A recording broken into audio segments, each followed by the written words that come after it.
नमस्कार मित्रों, जय माता दी। मैं माधुरी सिंह स्वागत करती हूँ आपके अपने चैनल हौसलों की उड़ान में। देखते हैं कुछ पंक्तियाँ हैं। इस करुणाकलित हृदय में अब भी कल रागिनी बजती, क्यों हाहाकार सरों में वेदना असीम गरजती। इस पंक्ति के रचनाकार हैं सुमित्रा नंदन पंत, महादेवी वर्मा, जयशंकर प्रसाद, सूर्यकांत त्रिपाठी निराला। तो ये जयशंकर प्रसाद की पंक्तियां हैं। ये यूपी पीजीटी 2019 में आया हुआ क्वेश्चन है। देखते हैं। जयशंकर प्रसाद मूलतः करुणा भावनाओं के कवि हैं, करुण भावनाओं के कवि हैं। इन्होंने अपने मार्मिक भावों को आंसू नामक गीत काव्य में व्यक्त किया है। प्रस्तुत पंक्तियां प्रसाद के मार्मिक भावों को व्यक्त करती है, जिसके द्वारा कवि अपने भावों को अपने प्रियतमा के पास पहुंचाना चाहता है। निम्न में से कौन सी कृति जयशंकर प्रसाद की नहीं है? कानन कुसुम, झरना, दीपशिखा, कामायनी। तो कौन सी नहीं है? ये दीपशिखा। दीपशिखा नहीं है जयशंकर प्रसाद की। ये किसकी है? ये महादेव वर्मा जी की है। कानन कुसुम इनका देखिएगा, कानन कुसुम 1913 में, झरना 1918 में, कामायनी 1935 में। दीपशिखा कृति जयशंकर प्रसाद की नहीं है। यह रचना महादेव वर्मा की है, जबकि कानन कुसुम, झरना, आंसू, लहर, कामायनी आदि रचनाएं जयशंकर प्रसाद की है। अगला क्वेश्चन देखते हैं। हिंदी साहित्य में महाप्राण किस कवि के लिए प्रयुक्त होता है? तुलसीदास, निराला, जयशंकर प्रसाद या सूरदास। तो ये निराला जी के लिए महाप्राण शब्द प्रयुक्त होता है। देखते हैं व्याख्या। हिंदी साहित्य में महाप्राण शब्द छायावादी कवि सूर्यकांत त्रिपाठी निराला के लिए प्रयुक्त होता है। इनका एक नाम सूर्य कुमार भी था। इन्हें मुक्त छंद का प्रवर्तक भी कहा गया है। देखते हैं। मिलन का मत नाम लो, मैं विरह में चीर हूँ। मैं मिलन का मत नाम लो, मैं विरह में चीर हूँ। ये पंक्ति किस रचनाकार की है? ये तो महादेव वर्मा की है। विरह का मत नाम लो, मैं विरह में चीर हूँ। ये पंक्ति रचनाकार महादेव वर्मा जी की है। इन्हें आधुनिक मीरा कहा जाता है। इनके काव्य संग्रह निहार, रश्मि, नीरजा, सांदकीत, दीपशिखा और यामा के लिए इन्हें ज्ञानपीठ पुरस्कार मिल चुका है। अगला क्वेश्चन है। मैं नीर भरी दुख की बदली, यह कथन किसका है? महादेव वर्मा का, प्रसाद का, पंत का या निराला का? तो ये महादेवी वर्मा का कथन है। देखते हैं अगला क्वेश्चन। अगली पंक्तियां। मैं नीर भरी दुख की बदली महादेव वर्मा की है। दो पदम पलाश चषक से दृग देते अनुराग विराग ढाल। ये जयशंकर प्रसाद की है। अगली पंक्ति देखिए। दुख ही जीवन की कथा रही, क्या कहूँ आज जो नहीं कही। ये निराला जी की है। सूर्यकांत त्रिपाठी निराला की है। और वियोगी होगा पहला कवि, आह से उपजा होगा गान। ये सुमित्रानंदन पंत की है। अगले देखते हैं। अगला क्वेश्चन देखते हैं। छायावादी युग का प्रवर्तक किसे कहा जाता है? जयशंकर प्रसाद, सुमित्रानंदन पंत, महादेव वर्मा, सूर्यकांत त्रिपाठी निराला। तो ये जयशंकर प्रसाद को कहा जाता है। यूपी पीजीटी 2011 में आया हुआ क्वेश्चन है। छायावाद युग के प्रवर्तक जयशंकर प्रसाद हैं। झरना में सर्वप्रथम छायावादी प्रवृत्तियों का समावेश हुआ है। झरना को ही छायावाद की प्रथम प्रयोगशाला भी कहते हैं। और प्रथम प्रभात प्रसाद की प्रथम छायावादी रचना है। पूछा जाता है प्रथम छायावादी रचना कौन सी है? तो ये प्रथम प्रभात है। जबकि मुकुटधर पांडे को लिखित रूप में छायावाद शब्द का प्रथम प्रयोक्ता स्वीकार किया जाता है। मुकुटधर पांडे ने जबलपुर से प्रकाशित श्री शारदा पत्रिका 1920 ईस्वी में हिंदी में छायावाद शीर्षक से 4 खंडों में एक लेख प्रकाशित करवाया है। अगला क्वेश्चन देखते हैं। प्रकाशन वर्ष के अनुसार महादेव वर्मा की निम्नलिखित रचनाओं का सही अनुक्रम करना है। तो बताना है पहले निहार, दीपशिखा, नीरजा, रश्मि। तो सबसे पहले 1930 में निहार आया, फिर रश्मि 1932, निहार, फिर 32 Rashmi, Neerja 35 1935, Deepshikha 1942। Option number D. देखते हैं। प्रकाशन वर्ष के अनुसार महादेव वर्मा की कृति का अनुक्रम है। निहार 1930 की, रश्मि 1932 की, निर्जा 1935 की, दीपशिखा 1942 की। अगला क्वेश्चन देखते हैं। निम्नलिखित में निराला की व्यंग परक कविता कौन सी है? व्यंग परक बताना है। तुलसीदास, कुकुरमुत्ता, सरोज स्मृति, तोड़ते पत्थर। तो व्यंग परक रचना इनकी कौन सी है? कुकुरमुत्ता। व्यंग परक इनकी रचनाएं कौन से का निराला की? कुकुरमुत्ता है। कुकुरमुत्ता का समय 1942 है और तुलसीदास का 1938, सरोज स्मृति का 1935। अगला देखते हैं व्याख्या। निराला की बहुचर्चित व्यंग परक कविता कुकुरमुत्ता है।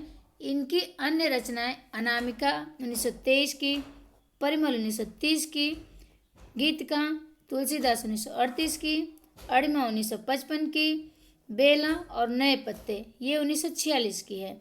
आराधना 1953 की है। अर्चना 1950 की है। गीत गुंज सांध्यकांकली 1969 की है। सांध्यकांकली उनके मरणोपरांत प्रकाशित हुआ था।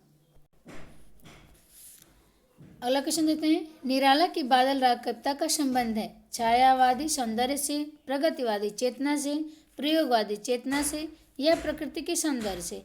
तो निराला की बादल राग कविता का संबंध किससे है? प्रकृति के सौंदर्य से है। देखते हैं व्याख्या। पंडित सूर्यकांत त्रिपाठी निराला की रचनाएं प्रकृति के विविध रूपों का कोमल से कठोर तक बोध कराती है। जहाँ तक इनकी बादल राग कविता का प्रश्न है, इसमें प्रकृति के सौंदर्य रूप का वर्णन है। अगला क्वेश्चन देखते हैं। पंत को किस काव्य कृति पर ज्ञानपीठ पुरस्कार मिला था? लोकायतन, चिदम्बरा, पल्लव, ज्योत्सना। तो ये चिदम्बरा पर पंत जी को ज्ञानपीठ पुरस्कार मिला था। देखते हैं व्याख्या। पंत जी को उनकी काव्य कृति जो चिदम्बरा है उस पर 1968 ईस्वी में ज्ञानपीठ पुरस्कार प्राप्त हुआ था। पंत जी छायावादी कवि हैं। इन्हें प्रकृति का सुकुमार कवि कहा जाता है। पंत जी की प्रमुख रचनाएं ग्रंथि 1920, बीड़ा 1927, उच्छ्वास 1920, पल्लव 1928, गुंजन 1932, ग्राम्य 1930, युगांत 1936, युगवाणी, स्वर्ण किरण, स्वरधुली 1907, स्वर्ण किरण और स्वरधुली दोनों 1947 की है। उत्तरा 1949 की है। कला और बूढ़ा चांद ये 1959 की है। लोकायतन 1964 की है। मधुबन आदि। अगला क्वेश्चन देखते हैं। छायावाद का पूर्वाभास किस कवि की रचनाओं में प्रकट हुआ है? मुकुटधर पांडे, रूपनारायण पांडे, लोचन प्रसाद पांडे, श्याम नारायण पांडे। तो ये मुकुटधर पांडे जी हैं कवि की रचनाओं में छायावाद प्रकट हुआ है। अगला क्वेश्चन देखते हैं। चित्रात्मक भाषा एवं लाक्षणिक पदावली किस युग की कविता की विशेषता है? छायावाद, प्रगतिवाद, प्रयोगवाद, इनमें से कोई नहीं। तो ये छायावाद की विशेषता है चित्रात्मक भाषा एवं लाक्षणिक पदावली। ये यूपी पीजीटी 2009 में आया हुआ क्वेश्चन देख रहे हैं। व्याख्या देख लेते हैं। छायावादी सहानुभूति की प्रवृत्ति छायावादी कविताओं में ही देखने को मिलती है। छायावादी काव्य में प्रकृति का स्वतंत्र, सुंदर एवं सजीव चित्रण प्राप्त होता है। साथ ही साथ युगानुरूप वेदना की प्रवृत्ति भी पाई जाती है। कवि ने अपनी इसी अनुभूति को चित्रात्मक भाषा एवं लाक्षणिक शैली में व्यक्त किया है। अगला क्वेश्चन देखते हैं। आधुनिक काल की किस काव्यधारा में रहस्यवाद की भावना पाई जाती है? द्वितीय युग, प्रगतिवाद, छायावाद, प्रयोगवाद।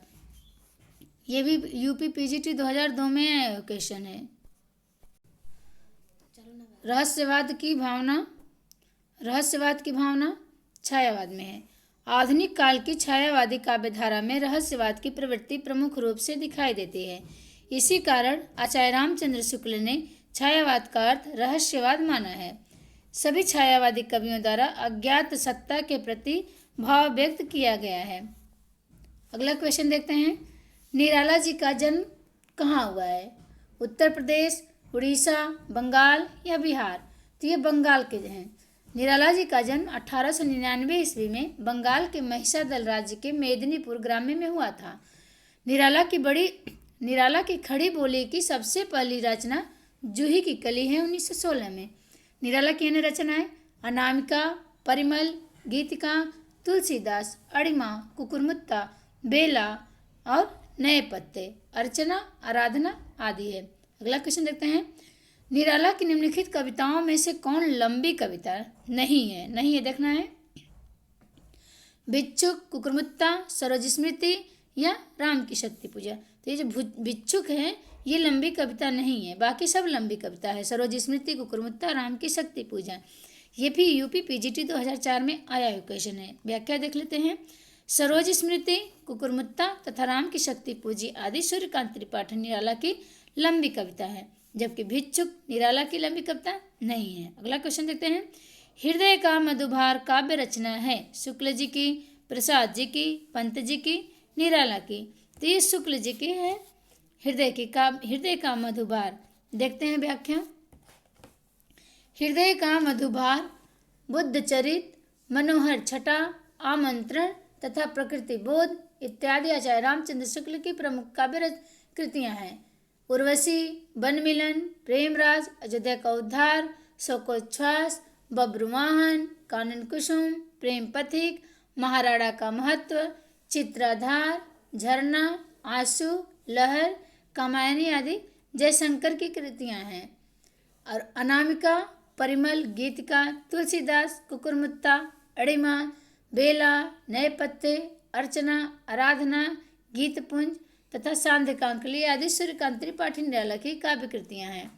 उच्छ्वास, ग्रंथि, बीड़ा, पल्लव, गुंजन, युगान, युगबाड़ी, ग्राम्या, स्वर्ण किरण, स्वर्ण धूलि, युगपत, उत्तरा, कला और बूढ़ा चांद, अतिमा, लोकायतन, चिदम्बरा, बीड़ा तथा सत्यकाम आदि प्रकृतिवादी सुकुमार कवि सुमित्रानंदन पंत की काव्य कृति है। देखते हैं जो अड़िमा है, अड़िमा और अतिमा दो है ना, अड़िमा और अतिमा। तो अड़िमा किसका है? अड़िमा सूर्यकांत त्रिपाठी निराला की है। अड़िमा सूर्यकांत त्रिपाठी निराला की 1955 की है। और ये एक अतिमा है। ये अतिमा किसका है? ये सुमित्रानंदन पंत का है। अतिमा 1946 की है, सुमित्रानंद पंत की। हम कैसे याद करेंगे? 1955 में अड़िमा है सूर्यकांत त्रिपाठी निराला की, तो दो एक ही तरह मिल रहे हैं ना। तो अड़िमा 1955 की सूर्यकांत त्रिपाठी निराला की। सूर्य अड़ा है तो अड़िमा हो गया, सूर्य अड़ा है 1955 में। ऐसे एक याद कर लेंगे तो एक हम पकड़ लेंगे। अड़िमा सूर्य अड़ा है तो सूर्यकांत त्रिपाठी निराला की अड़िमा 1955 की है। अब अगला क्वेश्चन देखते हैं। पंचवटी प्रसंग काव्य के रचयिता हैं पंचवटी मैथिली शरणगुप्त, निराला, जयशंकर प्रसाद, केशवदास। तो पंचवटी प्रसंग ये निराला जी की है, ये सूर्यकांत त्रिपाठी निराला की है। पंचवटी प्रसंग देखते हैं। पंचवटी प्रसंग कविता के रचयिता सूर्यकांत त्रिपाठी निराला जी हैं। यह दार्शनिक कविता निराला जी के प्रथम काव्य संग्रह परिमल में संकलित है। इसके अतिरिक्त अधिवास, भिक्षुक, विधवा, तुम और मैं अन्य कविताएं भी परिमल काव्य ग्रंथ में संकलित हैं। अगला क्वेश्चन है। आकाश गंगा काव्य संग्रह है किसकी है? बालकृष्ण शर्मा नवीन की, भगवती चरण वर्मा की, राम कुमार वर्मा की, उदय शंकर भट्ट की। ये यूपी पीजीटी 2003 में आया क्वेश्चन है। तो ये राम कुमार वर्मा जी के हैं आकाश गंगा। व्याख्या देखते हैं। आकाश गंगा रूप राशि, निशित तथा चित्ररेखा आदि डॉक्टर राम कुमार वर्मा के काव्य संग्रह हैं। अपनी रचनाओं के माध्यम से डॉक्टर राम कुमार वर्मा ने सर्ववादी चेतना को व्यक्त करने का प्रयास किया, जो प्रकृति के विभिन्न रूपों में मानवीकरण के रूप को लक्षित करती है और कहीं रहस्यवादी संकेतों के रूप में परिलक्षित होता है। कुमकुम, रश्मि रेखा, अपलक, क्वासी, हम बिस्पाई जन्म के, विनोबा अस्तमन, उर्मिला आदि बालकृष्ण शर्मा नवीन की काव्य रचनाएं हैं। मधुकर, प्रेम संगीत, मानव तथा एक दिन आदि भगवती चरण वर्मा की काव्य रचनाएं हैं। देखते हैं अगला क्वेश्चन। सप्तपर्णा किसकी कृति है? सप्तपर्णा निराला जी की, प्रसाद जी की, महादेव वर्मा की या पंत के? यूपी पीजीटी 2003 में आया हुआ क्वेश्चन है। ये महादेव वर्मा जी की है सप्तपर्णा। देखते हैं सप्तपर्णा 60 की है, 1960 की है सप्तपर्णा महादेव वर्मा।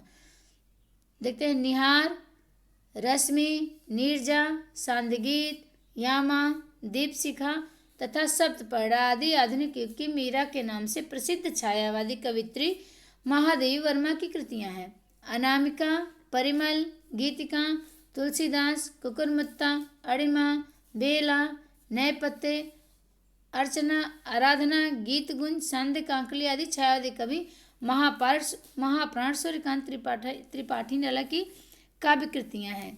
और उर्वशी, वन मिलन, प्रेम राज्य, अयोध्या का उद्धार, शोकोच्छ्वास, बब्रुवाहन, कानन कुसुम, प्रेम पथिक, महाराणा का महत्व, चित्राधार, झरना, आंसू, लहर तथा कामायनी छायावाद के प्रवर्तक जयशंकर प्रसाद की काव्य कृतियां हैं। उच्छ्वास ग्रंथि, बीड़ा, पल्लव, गुंजन, योगांत, युगबाड़ी, ग्राम्य, स्वरकिरण, स्वरधूलि, युगपथ, उत्तरा, कला और बूढ़ा चांद, अतिमा, लोकायतन तथा चिदम्बरा आदि प्रकृति के सुकुमार कवि सुमित्रानंदन पंत की रचनाएं हैं। अगला क्वेश्चन देखते हैं। रबड़ छंद या केचुआ छंद। रबड़ छंद या केचुआ छंद किस कवि की कविताओं को लक्ष्य कर कहा गया है? दिनकर जी की, धूमिल की, निराला की या मुक्तिबोध की? तो ये ऑप्शन नंबर सी सही होगा, ये निराला जी की हैं। देखते हैं। छायावादी कवि आंदोलन के अग्रणी कवि सूर्यकांत त्रिपाठी निराला ने हिंदी कविता की परंपरागत छंदबद्ध लीक से हटकर मुक्त छंद में कविता लिखी। इस मुक्त छंद को ही आलोचक ने केचुआ छंद या रबड़ छंद की संज्ञा दी है। निराला को हिंदी साहित्य में मुक्त छंद का प्रवर्तक माना जाता है और निराला ने कवित्व को हिंदी का जातीय छंद कहा है। अगला क्वेश्चन है। जयशंकर प्रसाद की किस कृति को पहले ब्रज भाषा में तथा बाद में खड़ी बोली के रूप में रूपांतरित किया गया? प्रेम पथिक, कानन कुसुम, झरना, आंसू। तो ये प्रेम पथिक जो है ये पहले ब्रज भाषा में और बाद में खड़ी बोली में रूपांतरित हुई। तो ब्रज भाषा में देखते हैं। आधुनिक हिंदी साहित्य के छायावादी काव्य आंदोलन के अग्रणी कवि तथा प्रवर्तक जयशंकर प्रसाद ने प्रेम पथिक 1914 ईस्वी नामक खंड काव्य प्रेम पथिक 1914 ईस्वी नामक काव्य की रचना ब्रज भाषा में की थी। ब्रज प्रसाद ने प्रेम पथिक को बाद में खड़ी बोली में परिवर्तित करके प्रस्तुत किया। कानन कुसुम 1913 ईस्वी में है, झरना 1918 की, आंसू 1925 की। ये काव्य संग्रहों में बाद के संस्करणों में जयशंकर प्रसाद ने कुछ अन्य कविताएं जोड़ी। जयशंकर प्रसाद द्वारा रचित अन्य प्रमुख रचनाएं हैं।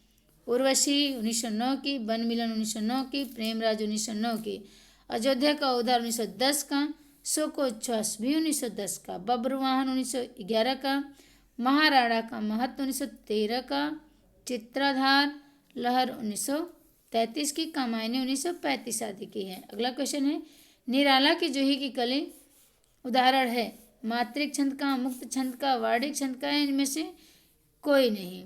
तो निराला की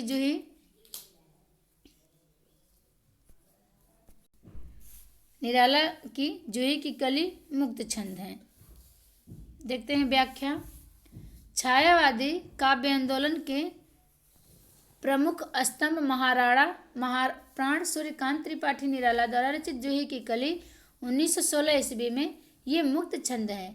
काव्य में मुक्त छंद का प्रयोग हिंदी साहित्य में निराला की मौलिक एवं नवीन अभिव्यक्ति थी, जिसका उनके समकालीन साहित्यकारों ने प्रबल विरोध किया। सूर्यकांत त्रिपाठी निराला की अन्य कविताएं हैं। सरोज स्मृति 1935 की है, राम की शक्ति पूजा, रेखा, तोड़ती पत्थर, सच है, अधिवास, बादल राग, विधवा, भिक्षुक, सांध्य सुंदरी, पंचवटी प्रसंग तथा प्रेयसी आदि हैं। जूही की कली निराला की प्रथम कविता तथा पत्रोत्कंठित जीवन का विष बुझा हुआ है। ये अंतिम कविता है। पत्रोत्कंठित जीवन का विष बुझा हुआ ये अंतिम है और जूही की कली ये प्रथम है निराला जी की। अगला क्वेश्चन देखते हैं। छायावाद में वक्रता का वैभव मिलता है। प्रसाद के काव्य में निम्नलिखित में से किसका उत्कर्ष मिलता है? विदग्धता का, अभिव्यंजना का, चारुता का या चमत्कार का? तो अभिव्यंजना का मिलता है। देखते हैं व्याख्या। छायावादी कविताएं वक्रता के वैभव से युक्त है। जयशंकर प्रसाद की रचनाओं जैसे कामायनी तथा आंसू में अभिव्यंजना का उत्कर्ष मिलता है। अगला क्वेश्चन है। केवल सूक्ष्मगत सौंदर्य सत्ता का राग कहकर छायावाद का किसने विरोध किया है? आचार्य शुक्ल जी ने, महादेव वर्मा ने, सुमित्रानंद पंत ने या गे ने? तो ये महादेव वर्मा जी ने। देखते हैं व्याख्या।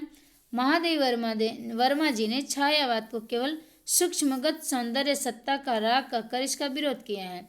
महादेव वर्मा को आधुनिक युग का मीरा कहा जाता है।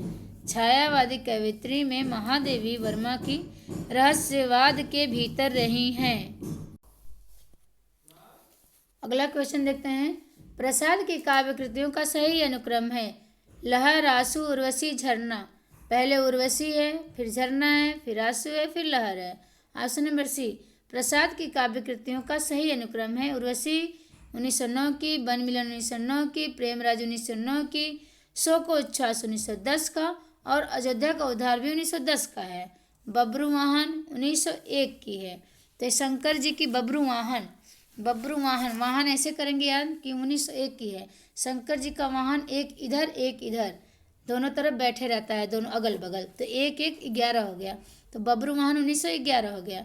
कानन कुसुम 1913, प्रेम पथिक 1914, महाराणा का महत्व भी 1914 है, चित्राधार 1918 का और झरना भी 1918 की है। आंसू 1925 की, तो लहर 1933 की है। कमायनी 1935 की। अगला क्वेश्चन देखते हैं। सुमित्रानंदन पंत के निम्नलिखित काव्य संग्रहों को उनके प्रकाशन वर्ष के अनुसार सुमेलित करना है।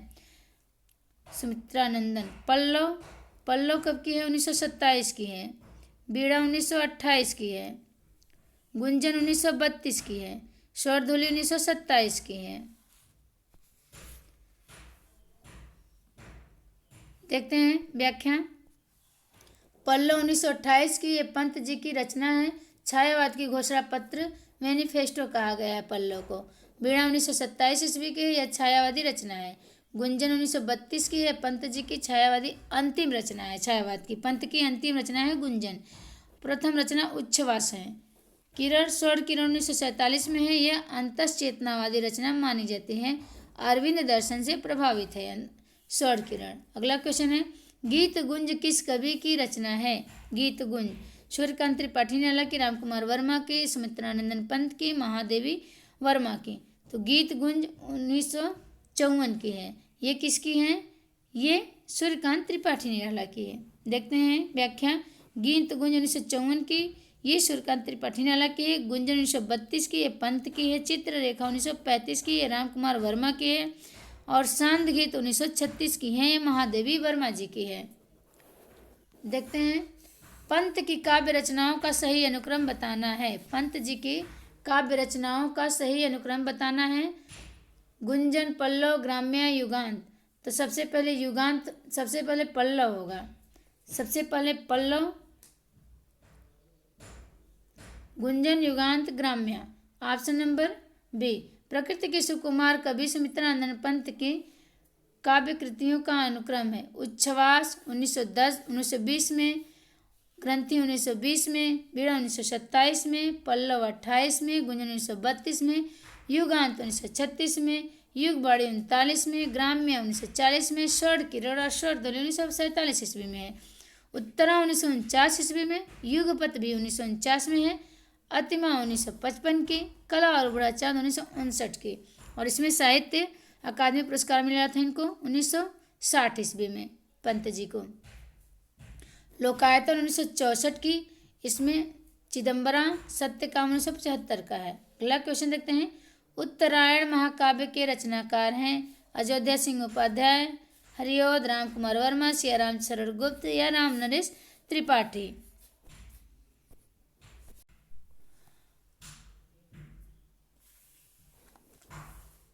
ये रामकुमार वर्मा जी का उत्तरायण महाकाव्य। देखते हैं व्याख्या देख लेते हैं। उत्तरायण महाकाव्य जो है रामकुमार वर्मा जी का है और प्रिय प्रवास हरिओद का है। आद्रा सियाराम शरण गुप्त का है। मिलन खंड काव्य है, ये राम नरेश त्रिपाठी का है। देखते हैं अगला क्वेश्चन। छायावाद के समर्थक में सबसे पहला लेख लिखने वाला लेखक कौन सा है? ये मुकुटधर पांडे है। छायावाद के समर्थन में सर्वप्रथम लेख मुकुटधर पांडे ने 1920 ईस्वी में जबलपुर से प्रकाशित श्री शारदा पत्रिका में हिंदी में छायावाद नामक शीर्षक से लिखा था। हिंदी में छायावाद शब्द का प्रथम प्रयोग मुकुटधर पांडे ने किया है। अगला क्वेश्चन है। अग्निपथ के पार चंदन चांदनी का देश किसकी पंक्ति है? तो ये महादेवी वर्मा की है। ऑप्शन नंबर बी, अग्निपथ चांदनी का देश पंक्ति आधुनिक काल की मीरा महादेवी वर्मा की है। इनकी प्रमुख रचनाएं निहार 1930, रश्मि 32, नीरजा 1935, शांतगिस 1936, यामा 1940, दीप शिखा 1942, सब पढ़ा 1960 इत्यादि है। अगला क्वेश्चन देखते हैं। अंग्रेजी के स्वच्छंदतावादी काव्य का प्रभाव हिंदी के किस काव्य धारा पर दिखाई पड़ा? तो ये छायावाद पे। अंग्रेजी स्वच्छंदतावादी रोमांटिसिज्म का प्रभाव हिंदी छायावाद 1918 से 1936 ईस्वी पर दिखाई पड़ता है। छायावादी काल में स्वच्छंदतावाद को बढ़ावा दिया गया है तथा विचारों की उन्मुक्त स्वतंत्रता दिखलाई पड़ती है। अगला क्वेश्चन है, छायावाद की निम्नलिखित विशेषताएं हैं। कौन कौन सी विशेषताएं हैं इसमें? तो इसमें आत्मानुभूति की अभिव्यक्ति है, आत्मानुभूति की अभिव्यक्ति है और साम्राज्यवाद के प्रति विद्रोह भी है और सौंदर्य के प्रति अत्यधिक आकर्षण भी है। ये 3 सही है। Option number D. छायावाद 1918 से 1936 में रहस्यवाद का पर्याय नहीं है, इसमें रहस्यवाद का आंशिक लक्षण पाया जाता है। महादेवी वर्मा 1907 से 1987 रहस्यवादी कवित्री में आती हैं। अगला क्वेश्चन देखते हैं। रचना काल की दृष्टि से निम्नलिखित कृतियों का सही अनुक्रम बताना है। चलिए, ये पूरा नहीं हो पाया है सही अनुक्रम। अगले वीडियो में हम इसको देखेंगे, इस प्रश्न को। सभी को जय माता दी, नमस्कार।